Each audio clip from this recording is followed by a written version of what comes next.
El temblor del 19 de septiembre de 1985 tiene muchos temas que abordar. Hoy se cumplen 38 años de aquella horrible tragedia y las heridas siguen abiertas para muchas personas, y más por el extraño temblor que también aconteció el 19 de septiembre, pero del 2017. En la primera entrega vimos ya varios puestos que nos dejaron sorprendidos, pero en esta segunda entrega ahondaremos más en el temblor, en las historias milagrosas que pasaron, así como lo que destapó el temblor, lados oscuros del gobierno. A su vez veremos el lado paranormal que supuestamente tuvo el sismo y que varios capitalinos experimentaron un día antes de que pasara el fenómeno. Es así que sin más dilación pasemos con el iceberg del 19 de septiembre de 1985, parte 2. La réplica del 20 de septiembre de 1985. Después de la pesadilla que representó el 19S, que evocó las peores emociones que una persona puede sentir, llámese miedo, angustia, terror, tristeza, así como dolor, y es que nadie pensaba que algo peor podría pasar, pero pasó. Al día siguiente, es decir, el 20 de septiembre de 1985, hubo una réplica. Y fue una réplica fuerte, vale decirlo, ya que tuvo una magnitud de 7.6 grados, con epicentro en Zihuatanejo, Guerrero. Esto sucedió en la noche, en punto de las 7:37, lo cual alarmó y provocó una histeria en toda la Ciudad de México, que hace apenas un día había perdido sus casas y que lamentablemente esta réplica terminó por derrumbar edificios que dejó endebles el sismo del día anterior. Más exactamente 20 edificios cayeron. Había familias en esos edificios. Y es que vale mencionar que ya había oscurecido, y personas que vivieron la réplica dicen que la escena fue lo más cercano a una película del fin del mundo que ellos hayan podido vivir. Y es que testigos relatan que había gente en la calle arrodillada, rezando, personas llorando por doquier.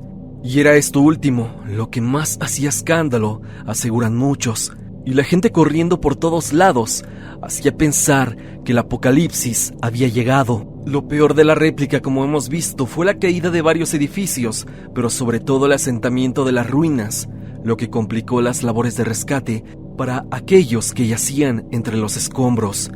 Algo más que lamentable. Y es que muchas personas, si no es que la gran mayoría, no sabían nada acerca de lo que era una réplica en un temblor de gran magnitud. El último gran temblor que había sentido México hasta esa fecha del 85 había pasado en 1957, hace unos 28 años, y casi nadie tenía mucho conocimiento sobre los sismos, así como lo sabemos nosotros actualmente. La réplica hacía parecer que la pesadilla continuaría, y es que tan solo imagina lo que los ciudadanos de la Ciudad de México y alrededores creyeron en ese momento. Seguramente imaginaron que otra réplica podría suceder en cualquier día y a cualquier hora, y tener ese miedo e incertidumbre seguramente les duró por meses o incluso años. Dime, ¿tú viviste el 19S del 85 y su réplica? Si así fue, escríbeme qué hiciste cuando sucedió el segundo temblor del 20 de septiembre. Te estaré leyendo. El edificio de la PGJ. El edificio de la Procuraduría General de Justicia, según el testimonio de un testigo ocular, se convirtió en un escenario escalofriante cuando colapsó durante el catastrófico terremoto. Las secuelas de este colapso revelaron secretos oscuros y desconcertantes que han dejado perpleja a la comunidad durante décadas. Cuando los equipos de rescate se adentraron en los escombros del edificio, quedaron atónitos ante lo que encontraron. Muchos de los cuerpos rescatados de entre los escombros presentaban evidentes signos de tortura, lo que planteó interrogantes profundamente inquietantes, ya que en este edificio se toparon con personas que habían sido notificadas como desaparecidos. ¿Cómo era posible que personas desaparecidas antes del terremoto se encontraban en este edificio del gobierno? Y además, y esto fue lo más alarmante, con indicios de haber sido sometidas a actos de violencia. Hay teorías oscuras que dictan que plantaron cuerpos muchos bajo este edificio tras el devastador terremoto, y que estos pertenecían a presos políticos, e incluso hipótesis aún más turbias que involucran a la misma PGR. Esta revelación arrojó una sombra oscura sobre los eventos posteriores al terremoto. ¿Qué tipo de actividad clandestina o criminal podría haber estado ocurriendo en ese edificio antes de su colapso? Las teorías e hipótesis se multiplicaron, alimentando un aura de misterio y desconfianza, una que existió desde aquel lejano año 1985. Se ha especulado que el edificio de la Procuraduría General de Justicia podría haber sido utilizado como un lugar de detención ilegal o de interrogatorio, con prácticas bastante cuestionables, donde las víctimas eran sometidas a antes de su desaparición. La presencia de estos individuos y los signos de tortura planteaban la posibilidad de que el terremoto inadvertidamente reveló un oscuro encubrimiento. Aunque estas hipótesis son perturbadoras, es importante destacar que la falta de pruebas sólidas ha dejado muchas incógnitas sin resolver. La verdad detrás de lo sucedido en el edificio de la Procuraduría General de Justicia sigue siendo un misterio, dejando a la imaginación y a la especulación el papel principal en la búsqueda de respuestas. Sobre lo ocurrido en este edificio, existe un video de la época en donde se le hace una entrevista a la entonces procuradora del Distrito Federal, Victoria Adato, en donde a manos del reportero Agustín Granados se le cuestiona acerca de los cuerpos encontrados. Agustín, el reportero, dice que son unos colombianos y que por alguna extraña razón terminaron bajo los escombros del edificio de la PGJ. Ella dice que eran partes de una banda que se dedicaba al asalto a casa-habitación. El reportero le comenta si es cierto lo de las huellas de tortura que supuestamente tenían los colombianos. La procuradora responde rápidamente que no se necesitaba de un interrogatorio, ya que había muchas pruebas que los incriminaban. Pero teniendo esto en cuenta, ¿por qué no estaban detenidos en alguna delegación o bien ya dentro de alguna cárcel o penal? Porque justamente estaban en las oficinas de la Procuraduría. A su vez, medios de la época que estaban en contra del régimen destaparon que cerca del edificio de la PGJ se encontraban unos hoteles que también se cayeron y que en varias habitaciones de estos encontraron personas en estados similares a los de la PGJ. En el edificio mismo de este órgano gubernamental se encontró a Saúl Ocampo Abarca, un abogado que había desaparecido el 14 de septiembre del 85, tan solo 5 días antes del desastre, y este fue encontrado, y cito palabras de los medios de la época, y en el maletero de un automóvil. Este automóvil estaba dentro de las instalaciones de la PGJ. Ante estas declaraciones, la misma procuradora, Victoria Adato, dijo que el vehículo no se encontraba dentro de las instalaciones, sino en la calle, e incluso había sido visto por varios vecinos. Pero sabiendo todo lo anterior, creo que debemos dudar un poco de las palabras de la funcionaria. Un caso más que me gustaría contarte es el de un estudiante de contaduría de la UNAM, de nombre Israel Jiménez Pérez, que fue hallado con signos de tortura entre los escombros del edificio de la PGJ. Y esto de estudiantes desaparecidos, creo que era más que común en esos tiempos. Además de que esta historia lamentable ya la habíamos escuchado antes, con las prácticas que llevaba a cabo el Negro Durazo y lo acontecido con los estudiantes del 68 y el halconazo de 1971. Cosas que claro, que seguían pasando hasta finales del siglo XX. En el 85, cuando se destapó esto, ya era un secreto a voces, pero hoy podemos saber que muy probablemente haya podido ser real. Esto por las pruebas, pero jamás se demostró oficialmente que fuera auténtico. Ahora quiero que tú me digas, ¿qué piensas acerca de este caso? Morgues vacías. Con el evento del temblor y el paso del tiempo, fueron personas quienes contaron su experiencia de cómo vivieron dicho suceso. Personas que dedicaban su vida a diferentes ámbitos y oficios. De entre muchas experiencias, relatos y testimonios, están los de los trabajadores del Servicio Forense Mexicano, quienes expresaron que un día antes del incidente, del 19 de septiembre, todas las morgues estaban completamente vacías. lo que les generaba una muy mala vibra y mal augurio, como si se tratara de una sala de espera de la misma muerte, esperando a sus víctimas. Dicho y hecho, solo pasaron unas horas después de un día sin labores a un día en el que todo estaba completamente saturado de personas que perecieron y que fueron heridas por el temblor del 85. En el agua. Este es uno de los casos a los que menos continuidad se le dio en aquel tiempo, y es por eso que quiero que prestes atención a el perturbador caso de la en el agua. Uno de los episodios menos conocidos en el contexto de los terremotos es aquel relacionado con el sismo del 85.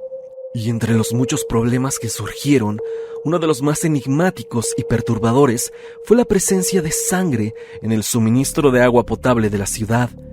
El evento sísmico de 1985 dejó a la red de agua potable de la Ciudad de México en un estado precario, con tuberías dañadas y conexiones rotas.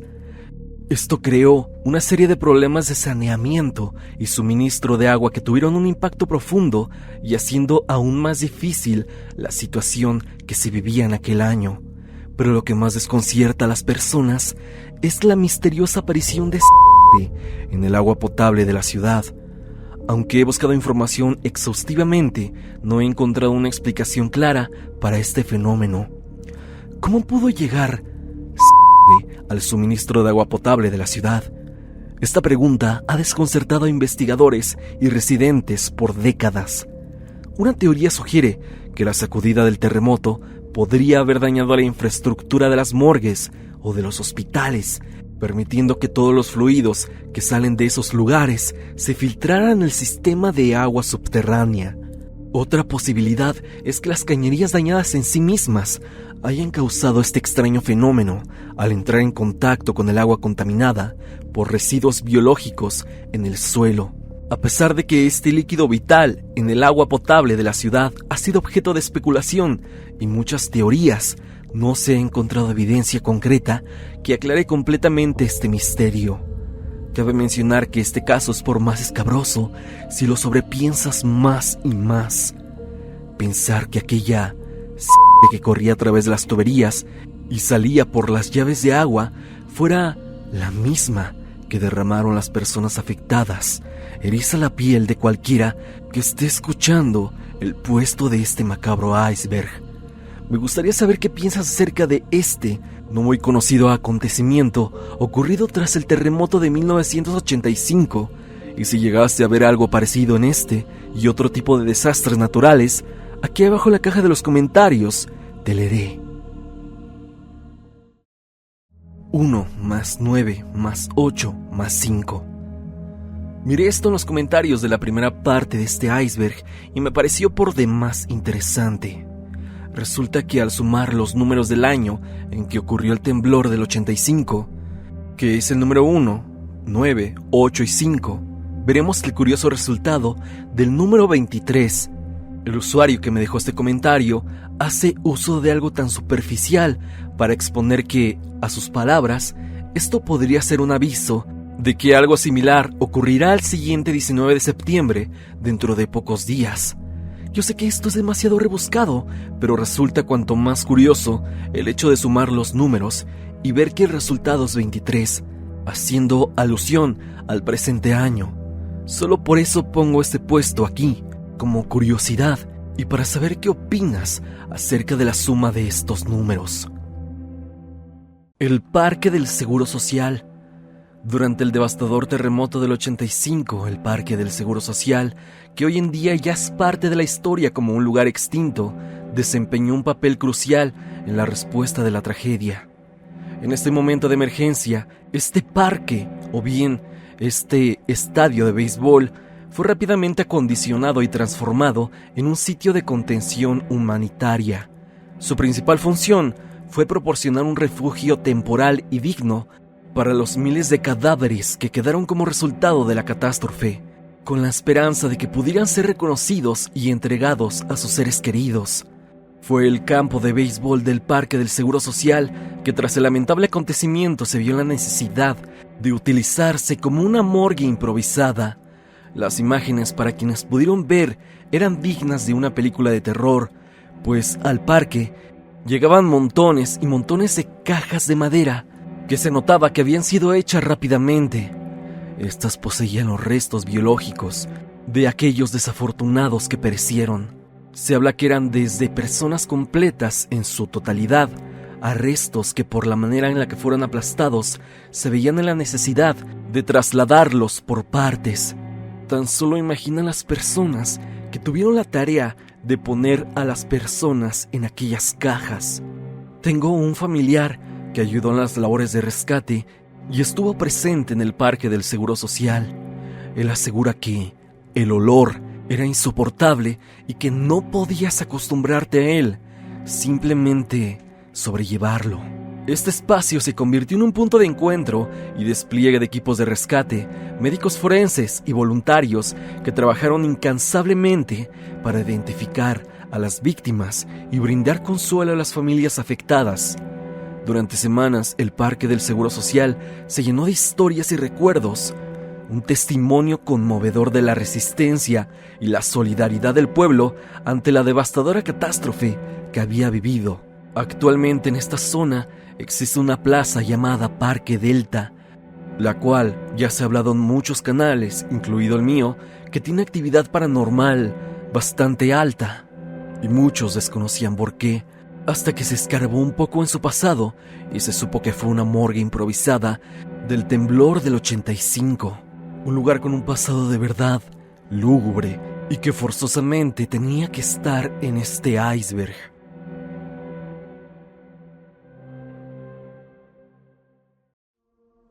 Predicciones y fenómenos extraños antes del sismo. Esto lo he escuchado muchísimas veces antes, y es que mucho se ha hablado alrededor del mundo que cosas raras pasan antes de desgracias. En el caso de México se tiene la creencia que antes de cada temblor suceden eventos inusuales. Se logra percibir un ambiente de incertidumbre y macabro, que lo único que te hace pensar es que algo malo se avecina. He escuchado testimonios que en la noche antes del temblor, es decir, el 18 de septiembre del 85, se escuchó a La Llorona en diferentes puntos de la Ciudad de México, sobre todo en Tlatelolco. Algunas y algunos dicen que La Llorona en ocasiones puede augurar alguna desgracia. A su vez, una suscriptora me dejó un comentario que me dejó pensando mucho. Ella comenta lo siguiente: en YouTube está un video del programa de la historia detrás del mito sobre este suceso, y en una de las anécdotas, la periodista Adriana Pérez Cañedo dijo que su colega, Pedro Ferriz, recibió una llamada a su programa de radio un año antes de la tragedia. Esta mujer se presentó bajo el nombre de Reina y le advertía sobre un desastre que pronto pasaría en México a mediados de septiembre, y que uno de los miembros de su familia sería alcanzado por este. El señor no le creyó a la mujer. Meses después sucede el terremoto y le avisan que su hijo quedó atrapado entre los escombros, esto mientras su padre, Pedro Ferriz, estaba transmitiendo su programa de radio. Fue entonces que cayó en cuenta sobre aquella llamada de la mujer que se presentó como Reina. La anécdota es increíblemente curiosa, ya que hace que nos preguntemos quién era esa mujer, cómo sabía lo del hijo de Pedro Ferriz y, sobre todo, cómo rayos sabía que se avecinaba un desastre de gran magnitud en México. ¿Una viajera en el tiempo o algo parecido? Esto tengo que decírselos, lo ando escribiendo en la madrugada y me dio un pequeño escalofrío cuando investigaba e indagaba en mi correo electrónico.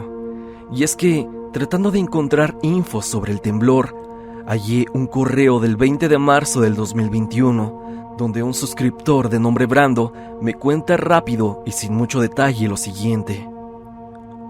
Esta leyenda no es nada oficial, pero dicen que en el año de 1985, el 18 de septiembre, nació una niña que podía hablar y advirtió sobre el terremoto y murió a la hora de haber nacido.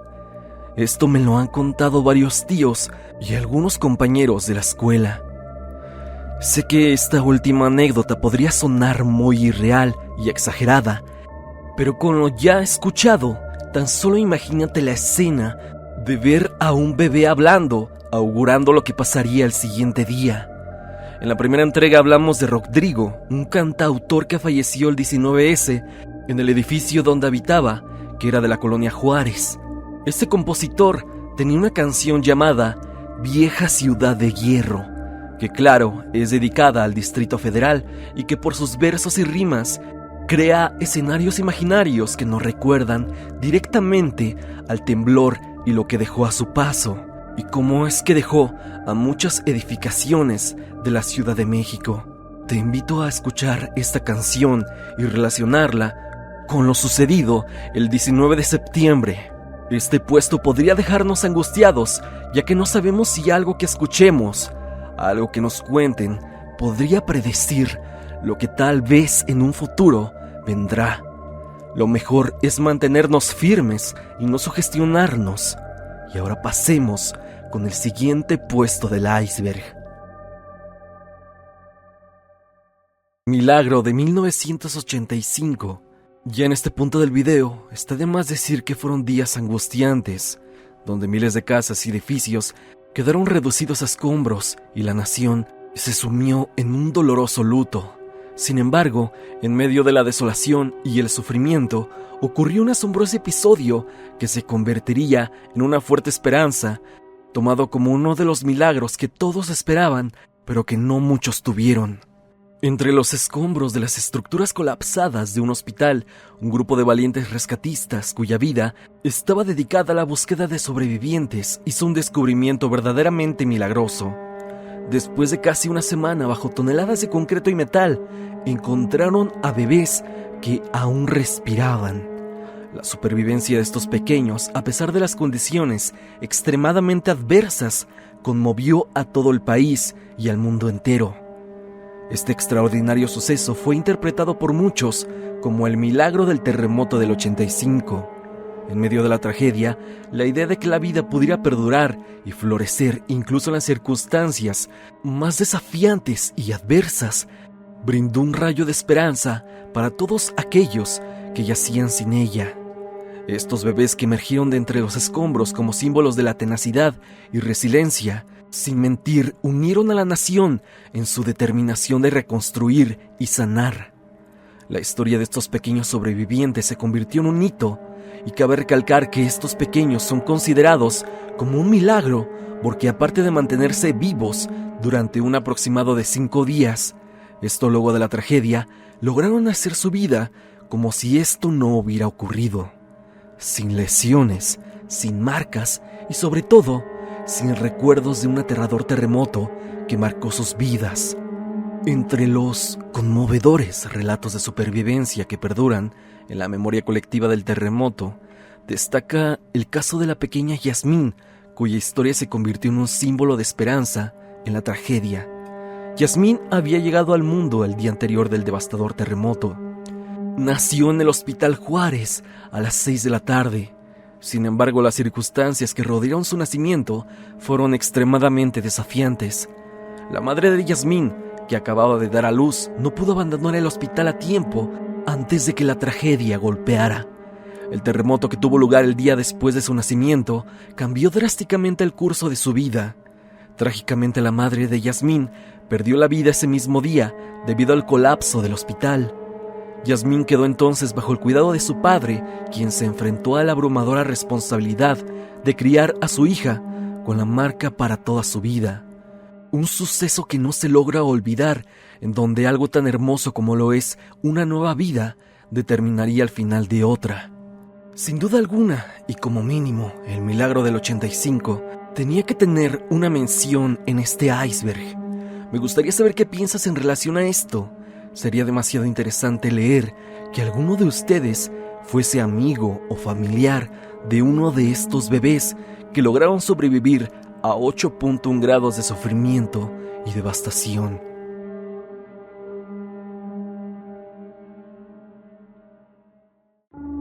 El tren 500-501. El metro es un lugar que ya hemos abarcado mucho en el canal, debido a que es parte fundamental en esta gran urbe llamada Ciudad de México. pináculo de la movilidad de la capital y que ya desde ese lejano año 1985 lo era sin duda. El metro no sufrió daños considerables, pero sí fueron afectadas 32 estaciones de metro y se canceló el servicio durante algún tiempo. Aún así, las operaciones siguieron dándose en algunos tramos del metro, semanas después, ya que se hicieron pruebas de daños estructurales.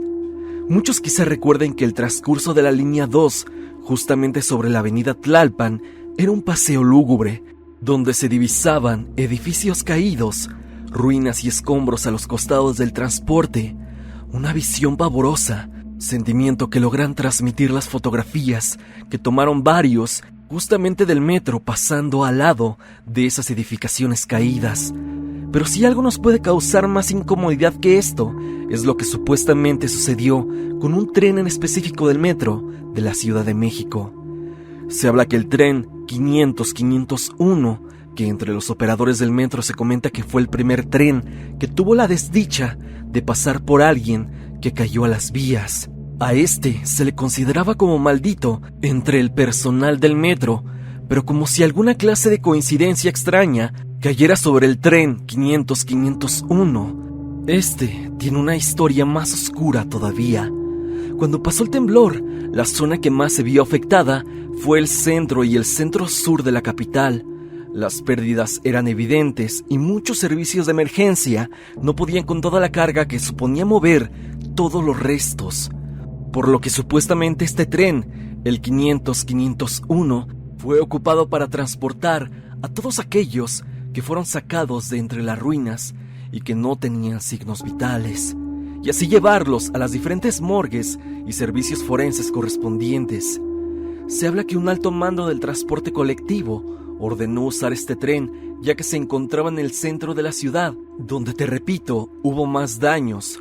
Supuestamente el tren llevó cuerpos a diferentes puntos de la ciudad, y cuando el transporte colectivo estuvo en pausa, este tren recorría diferentes puntos de la ciudad con total libertad, llevando a los caídos de un punto hacia otro.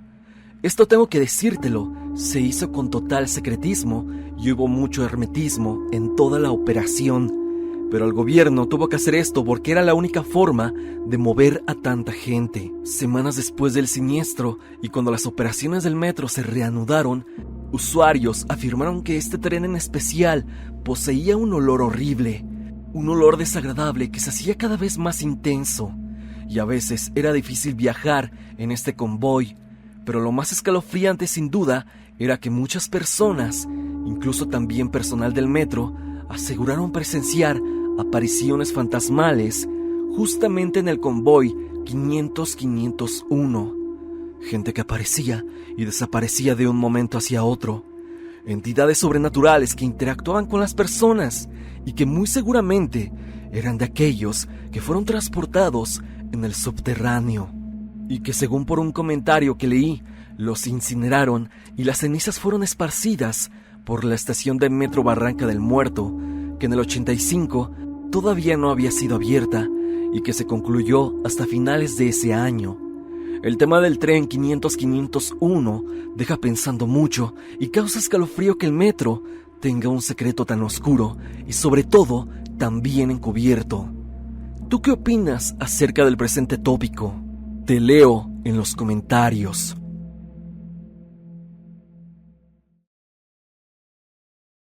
El multifamiliar Juárez.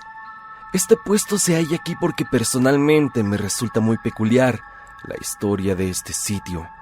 El multifamiliar Juárez se hallaba en la colonia Roma, más exacto en la Roma Sur. La unidad habitacional estaba enfrente del Hospital Siglo XXI, a las afueras del Metro Centro Médico, línea 3. La unidad contaba con 19 edificios, un edificio de 12 pisos que era el más grande, 6 edificios de 10 niveles, 3 edificios de 6 pisos y 9 de 4 pisos.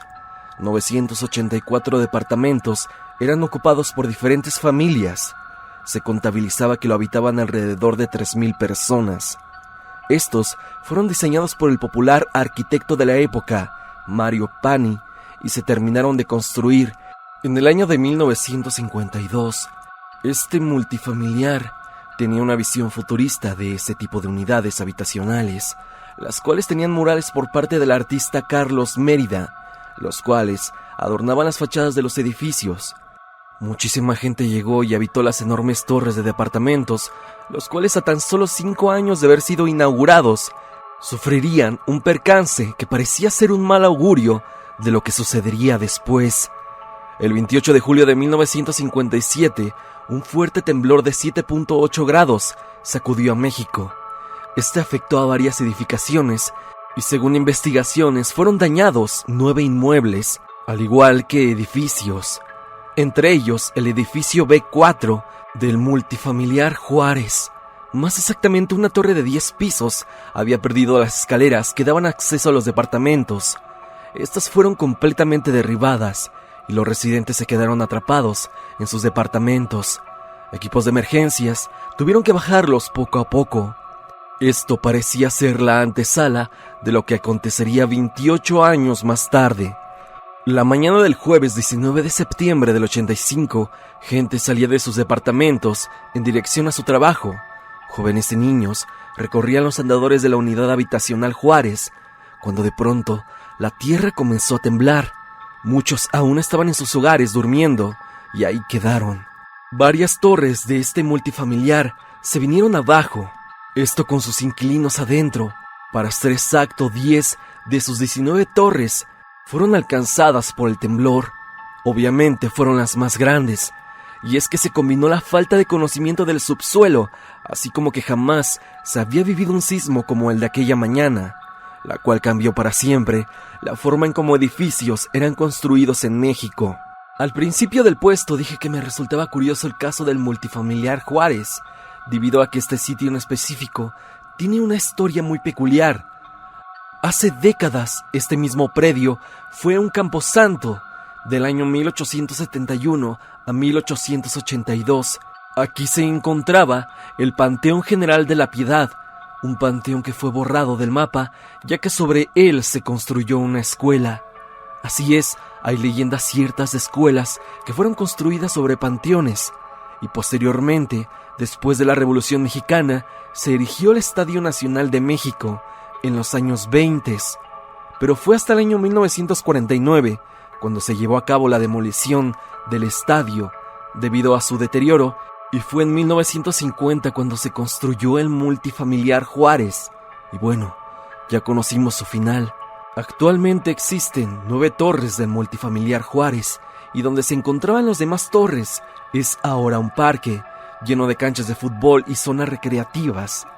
Este parque, ubicado en la Roma Sur, se llama Jardín Ramón López Velarde y es concurrido por cientos de vecinos de las cercanías. Lo extraño, y con lo que me gustaría concluir este puesto, es que hay vecinos que reportan escuchar gritos provenir del parque. Esto a altas horas de la noche.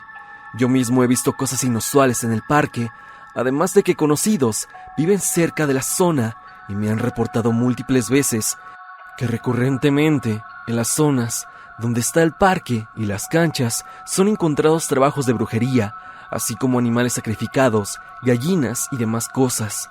Desconozco si la gente va a dejar trabajos ahí porque en un tiempo fue un camposanto o porque ahí se perdieron muchas vidas, que según estimaciones de la época eran de 80 personas encontradas. Pero así como pasó en muchos edificios, algunas personas simplemente no pudieron ser sacadas y se fueron en los camiones de volteo junto con todo el cascajo. El multifamiliar Juárez es una de las tantas historias que sucedieron aquella mañana del 19S del 85. Hasta aquí el video del día de hoy. Espero que te haya gustado. Ya has conocido la parte 2 del iceberg del 19 de septiembre de 1985. Si te ha gustado, por favor, deja tu pulgar arriba y te agradezco personalmente por haber llegado a la etapa final del video. Ayúdame compartiendo el video y suscribiéndote a mi canal y activando la campanita en donde dice todas. No te olvides de seguirme a través de mis redes sociales, especialmente en Instagram para estar en contacto. Recuerda que la música es por parte de Repulsive. Si te ha gustado, por favor, suscríbete a su canal. El link estará en la parte de abajo. Sin más que decir, no te olvides que yo soy Stan y te deseo dulces pesadillas.